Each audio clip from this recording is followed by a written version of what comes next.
Alors, nous continuons la solution de l'exercice dans la partie 2 dans cette capsule. Alors, pour la question numéro 3, montrons que la tension modulée peut s'écrire sous la forme de deux tensions sinusoïdales de fréquence F1 et F2, telles que F2 est supérieur à F1. Alors, bien évidemment, on va partir de l'expression I de t égale K PM SM cosinus 2pi Ft multiplié par cosinus 2pi grand F fois t. Alors, nous allons tout simplement utiliser une formule trigonométrique.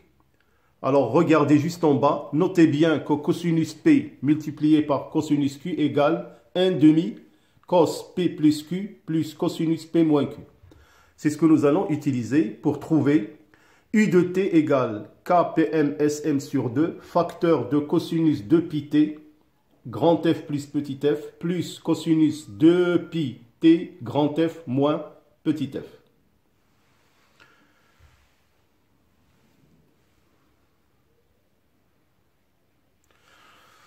Alors, détermination des fréquences F1 et F2 en fonction de petit f et grand F. Alors, bien sûr, de l'expression qu'on a déjà trouvée, U de t est égal KPMSM sur 2 cosinus 2pi t f plus grand F plus petit f plus cosinus 2pi t grand F moins petit f. On nous a donné comme donnée que F2 est supérieur à F1, donc on peut déduire déjà que la fréquence F1 égale à grand F moins petit f et la fréquence F2 est égale à grand F plus petit f. Donc, U de t, le signal modulé, peut s'écrire alors KPMSM sur 2, facteur de cosinus 2pi t F2 plus cosinus 2pi t F1.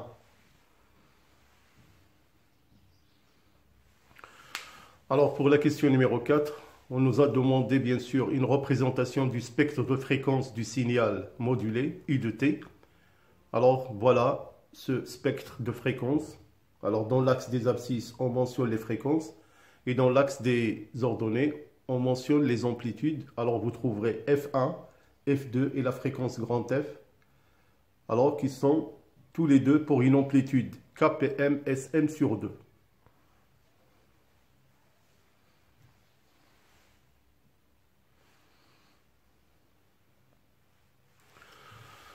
Alors, la deuxième grande partie du problème, c'est la réception du signal modulé. Alors, la première question, montrons que la modulation, elle est bonne. Donc, ils nous ont donné une expression de U de t, qui est l'onde modulée, égale 3 facteur de 1 plus 2 tiers cosinus 1,6 10 puissance 3 pi t, facteur de cos 4,8 10 puissance 4 pi de t.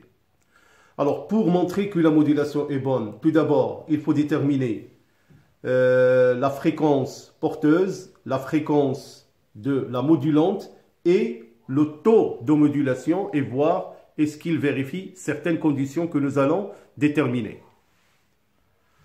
Alors, pour déterminer les fréquences grand F et petit f, on sait déjà l'expression des tensions modulées et de l'onde porteuse.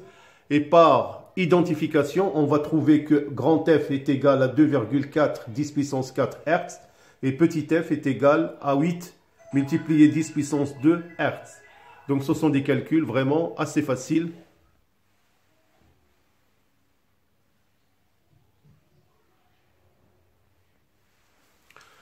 Alors pour déterminer maintenant le taux de modulation, bien sûr, on va tout simplement le déduire de l'expression de I du t. Je l'ai mentionné en M.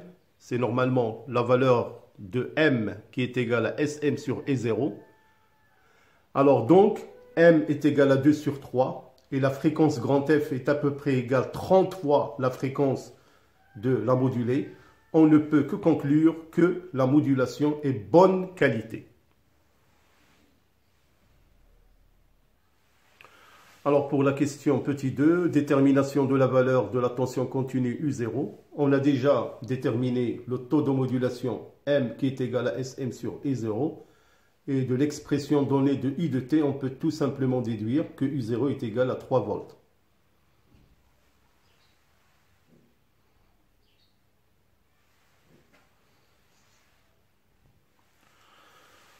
Alors maintenant, ils nous ont demandé de déterminer l'inductance L pour sélectionner l'onde modulée.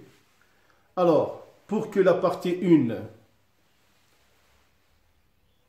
du circuit puisse sélectionner le signal U de T, il faut que la fréquence grand F de l'onde porteuse doit être égale à 1 sur 2pi racine carrée de LC. Alors bien sûr, on va déterminer la valeur de L, on va enlever toute l'expression au carré et on va trouver que L est égal à 1 sur 4pi au carré F au carré fois C.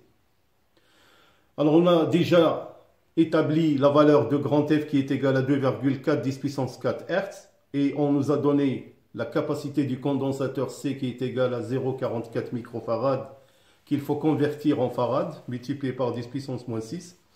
Alors la valeur de pi c'est 3,14. Alors après remplacement et application numérique, vous allez trouver que L est à peu près égal à 1 multiplié par 10 puissance moins 5 Henry.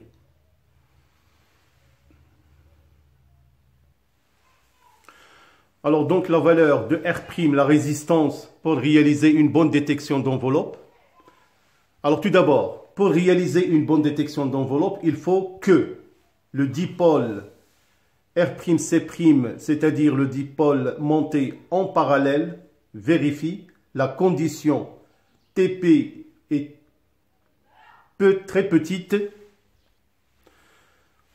Alors très petite par rapport à R', C' qui est strictement inférieur à TS. Alors on remplace TP par la fréquence, donc on trouve 1 sur FC' très petit par rapport à R' qui est strictement inférieur à 1 sur F fois C'. Après calcul, donc on va trouver que la résistance R' est comprise largement supérieure à 83,34 ohms et strictement inférieure à 2500 ohms. Alors parmi les valeurs données de la résistance R', comme vous les voyez, 1 kΩ, 3 kΩ, 5 et 7 kΩ, donc celle qui est la valeur valable, c'est R' égale à 1 kΩ. Alors quel est le rôle de la partie 3 du circuit de démodulation? Alors tout d'abord, cette partie 3, elle est composée par un circuit RC qui est monté en série. Alors ce circuit consiste tout simplement à l'élimination de la composante continue U0. Alors voilà mes chers élèves, donc j'espère que cet exercice vous apportera un plus. Je vous souhaite une bonne préparation, bonne continuation et à bientôt.